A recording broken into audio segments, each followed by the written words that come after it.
Hello. Sir আসসালামু আলাইকুম। হ্যাঁ, ওয়ালাইকুম আসসালাম। কি অবস্থা আছে এত সকালে? স্যার অবস্থা তো আপনারা খারাপ বানায় রাখছেন। ওয়াকার কি বলে এগুলা?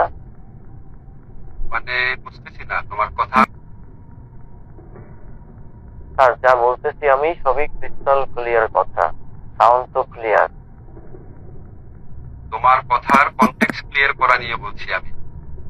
ও আচ্ছা আচ্ছা স্যার, বুঝছি। আসলে হয়েছে কি, ওয়াকারের কথা শুনে একটু হ্যাং হয়ে আছে স্যার।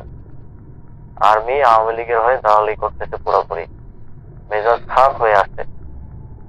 অ্যাকচুয়ালি তুমি বলতে চাচ্ছটা কি সেটা বলো। ওয়াকার নিজেই তো শেখ পরিবারের আত্মীয়। তাকে আপনারা কিভাবে বিশ্বাসের গ্রাউন্ডে রাখতেছেন? তার মতো একটা ভাত খাওয়া জেনারেলের কারণে আমাদের সব শেষ হয়ে যাবে স্যার। শোনো। পাবলিক ছেপে যাচ্ছে অলরেডি বিভিন্ন জায়গায়।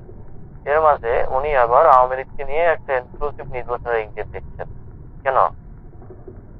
শোনো, উনি হইল জাস্ট লাইক একটা টিস্যু পেপার।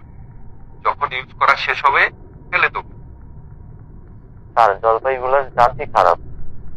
ওয়াকারের চিপ বানাইছে যারা, তাদেরকেই ফলাই দিছে। আপনি ওদের বিশ্বাস করেন কেমনে? আরে ধুর, দেশে যে আসছে তারে দিয়ে একটা ঠাটা নীতি বনে। স্যার আর বললেন না। সারা বছর বেড়াকে বসে ভাত খাওয়া জলপাইরে আমি এক পয়সা বিশ্বাস করি না। এইগুলা কিছুই না। স্যার যাই হোক স্যার, কাইন্ডলি শোনেন একটু। ইনক্লুসিভ নির্বাচনের নামে উনি কিন্তু আওয়ামী লীগের পুনর্বাসন করতে যাচ্ছেন। এটা কিন্তু আমরা মানি না।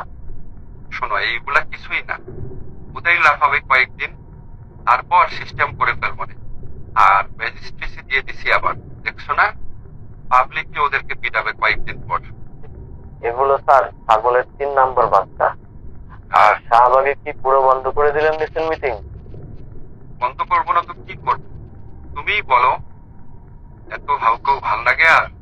কিছু হইলেই শাহবাগ, কিছু হইলেই শাহবাগ।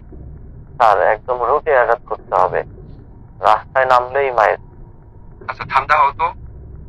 মাহফুজ ভাই ওই দিক দিয়ে কাজটা আগায় রাখতেছে। আমি হাজিতে বলে রাখছি সব দেখতে। আপনি কাইন্ডলি ওই পেটমোটা জেনারেলি বলেন ও যেন শোনো, বেশি ঠান্ডা বাড়াবাড়ি হতো। না করে। সেনা থাকবে ক্যান্টনমেন্টে, রাজনীতির আলাপ করবে কেন? ঠান্ডা হতো, আমি দেখতেছি কি করা যায়।